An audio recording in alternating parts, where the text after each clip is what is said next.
Time to talk all things technology this morning. Our technology reporter is Matthew Dickerson, also happens to run a technology business in Dubbo, and he joins us on the line. Morning, Matthew. Yeah, good morning, Ewing. Great to be chatting to you again.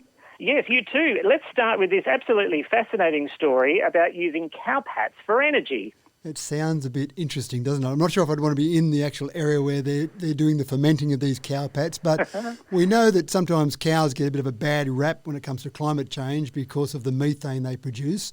And so a lot of people are saying we should stop eating meat to solve the climate change worries around the world. But a gigantic Chinese dairy farm has come up with a slightly better idea, and that is taking the cowpats from around the farm, and this is a pretty big dairy farm we're talking about, but taking the cowpats and then letting those cowpats ferment. So again, I'm not sure if I want to be in that area where the fermenting is going on, but as that cowpat or those cowpats ferment, the methane that comes off those, they capture that methane, and then they're turning that methane they capture into electricity. Now, you need a fair few cows to do this, and this particular farm has got 250,000 cows, so it's a fair-sized farm. They're only using 60,000 at this stage of those cows to produce the methane, but that's giving a 5.66 megawatt power station, which isn't bad. That's about 3,500 sort of households that it could power. And again, this is the first step in that. There's a whole range of different ways people are trying to produce electricity from renewable sources, and obviously cowpats are renewable. Cows keep producing cowpats, so that's a good thing. So this is a sort of, I suppose, different solutions that people are coming up with to try and solve the energy crisis, try and produce renewable power. It certainly sounds like an interesting way to go. We've got, obviously, a whole range of other options. If this works and this works well and it turns out to be viable, then lots of other farms around the world I could see doing something similar. I think the only problem is you need a fair number of cows in the one area to be able to justify, I suppose, building the factory to actually produce the electricity from the methane. Yeah, well, that's my big question, actually.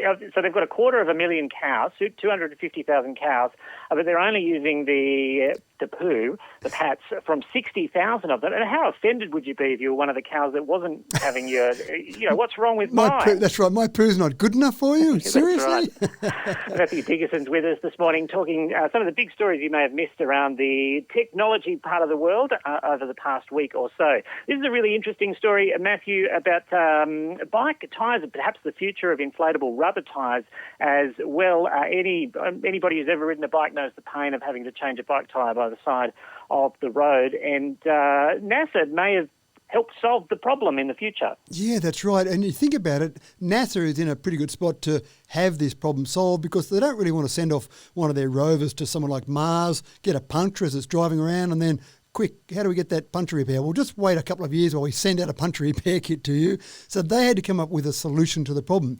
And they came up with a solution that basically involved no air in the tyres. That kind of makes sense. But they used a combination of nickel and titanium to produce a tyre that can basically act like a tyre, so it can go over rocks and bumps and actually absorb the energy like a normal pneumatic tyre would do, but without that metal deforming. So the real secret here is the mixture of that nickel and titanium. A normal steel, for example, can deform about 0.5% before it's permanently deformed. So you can't really have tyres that's all the give they have is 0.5%.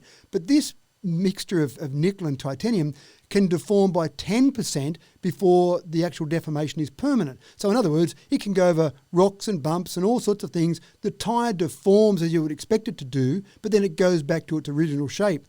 The other part is that titanium is actually quite light in terms of its strength, its strength to weight ratio. So using that doesn't mean you've got these really big heavy tyres. When I was a kid, I used to have friends that had these solid rubber tyres. They didn't get punches, but they were so heavy, all that solid rubber in there. So a company in America, with NASA's approval, is actually now producing tyres for bicycles to begin with, but then we'll move on to other vehicles once the bicycle tyre is successful, where they're using this substance they're calling nitinol, which is a combination between nickel and titanium, to produce bicycle tyres out of this same substance.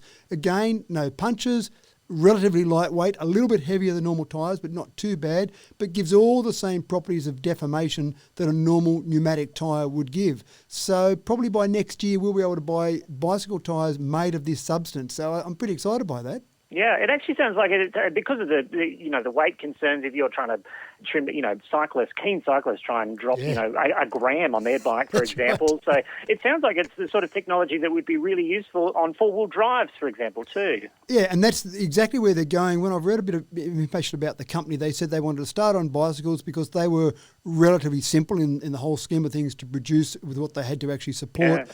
And then, obviously, they're on rovers. On the 5 rovers on Mars, they've got substances similar to this on the tyres. So the idea of four-wheel drives, any vehicles, aeroplane tyres, for example. I mean, aeroplane tyres are a bit tricky because they have to be able to survive at different air pressures as the plane goes up to 36,000 feet and then back down to ground level. So a whole range of tyres. This is where they say in 20 years' time, we'll laugh at the old days when we used to have air in our tyres. Yeah. Matthew Dickerson's with us this morning talking technology. And just finally, Matthew, when I first heard about this next story, at first I thought, so what? Like a global shortage of computer chips. Who needs them anyway? And then the more I kind of looked into it, the more I realised that just about everything we own these days has a computer chip in it. So this is a big problem. This is called Chipageddon. That's the term it's been given. And you're right, some people think computer chips, I don't need a new computer, who really cares? But then you start to think about, hold on, my TV, my gaming console, my smartphone, they must all have computer chips in them.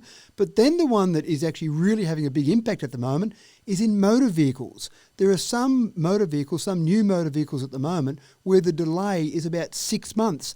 And the only reason that delay is because of computer chips. The factory's still able to produce the vehicle and have the whole physical vehicle there. But when you think about the computer chips in the engine management system, in the entertainment system, in the cruise control and the lane assist, everything that's in the car needs a computer chip to run that. So you've got multiple computer chips made by different manufacturers in a car.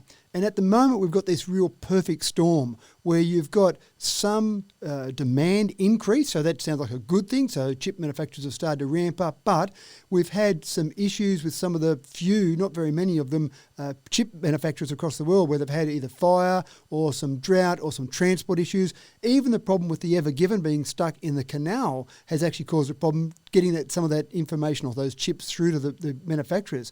So when you start to break that down, Volkswagen just laid off 10,000 workers because they can't get the chips in the car.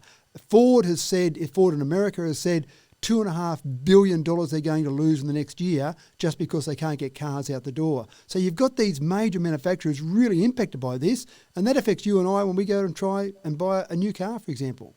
Yeah, and not just cars, as you say. I think JB Hi-Fi, to mention them for the 5th time this morning, they've warned that there could be shortages on things as simple as televisions, as you say. Yeah, that's right. And anything, you just think about it now with our modern society, so many things have got computer chips in them. Our households have got computer chips in them with our doorbells and our home automation systems. There's so many things that have got computer chips. And my favourite April Day Fool's joke for the day was the fact that Volkswagen renamed themselves as an April Fool's Day joke as Volkswagen VOLT because they're producing lots of electric cars.